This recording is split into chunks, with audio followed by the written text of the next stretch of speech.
Let's start learning grammar.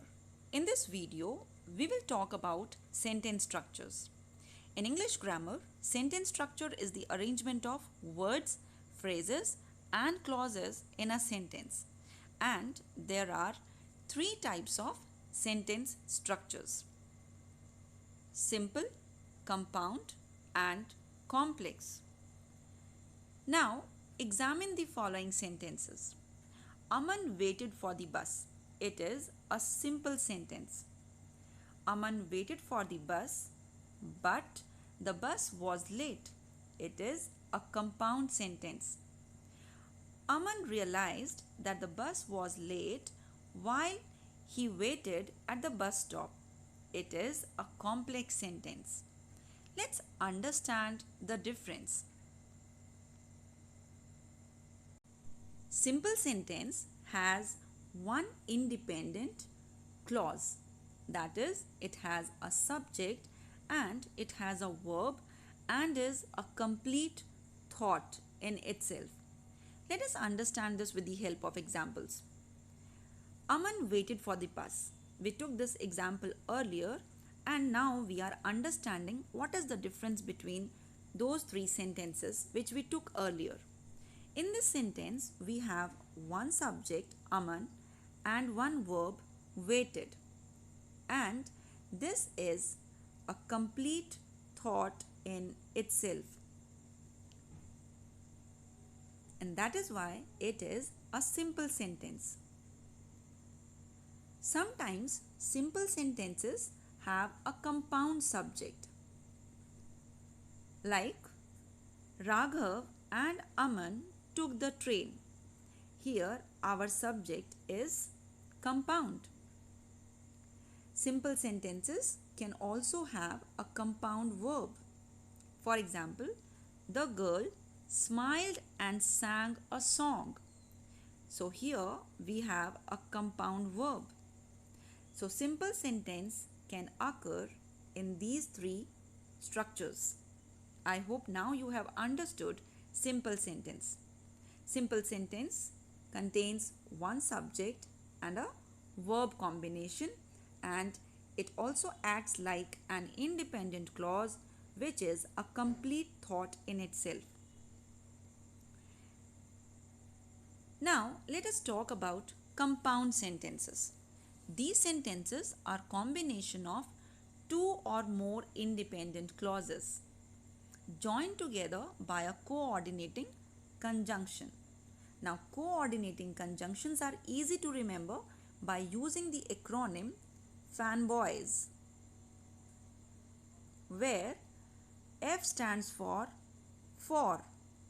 A stands for and, N for nor, B for but, O for or, Y for yet, and S stands for so.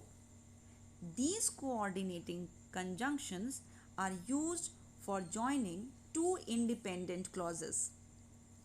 You can join two simple sentences with a coordinating conjunction, and this is how we can create a compound sentence. For example, Aman waited for the bus, but the bus was late.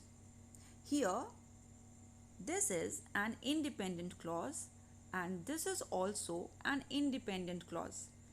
Now here, these two independent clauses are joined with a coordinating conjunction, and that is why it is a compound sentence. Similarly, we have another example.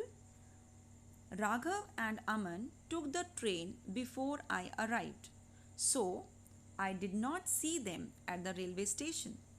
Now the sentence has two independent clauses. That means each clause is a complete thought in itself because they have one subject and one verb.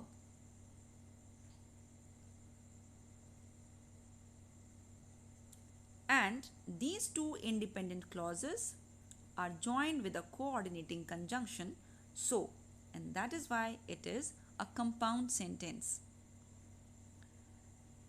Let us understand a complex sentence.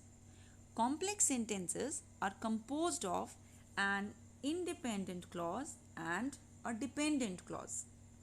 Now, dependent clauses are not completed thought. Here is an example of a complex sentence. While she waited at the railway station, Mary realized that the train was late. Now, this is an independent clause, whereas this part of the sentence is a dependent clause. Similarly, if we look at the other example, I took an umbrella because it was raining. So it has one independent clause and one dependent clause.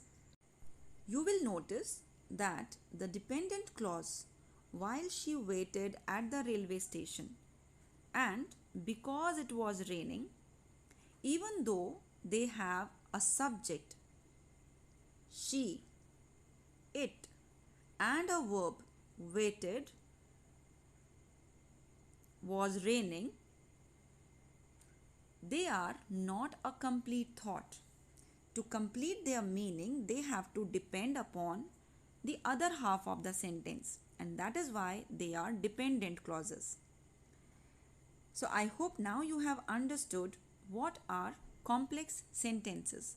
So dependent clauses can go at the end of the sentence like this, and it can go first in the sentence as we have used in this example.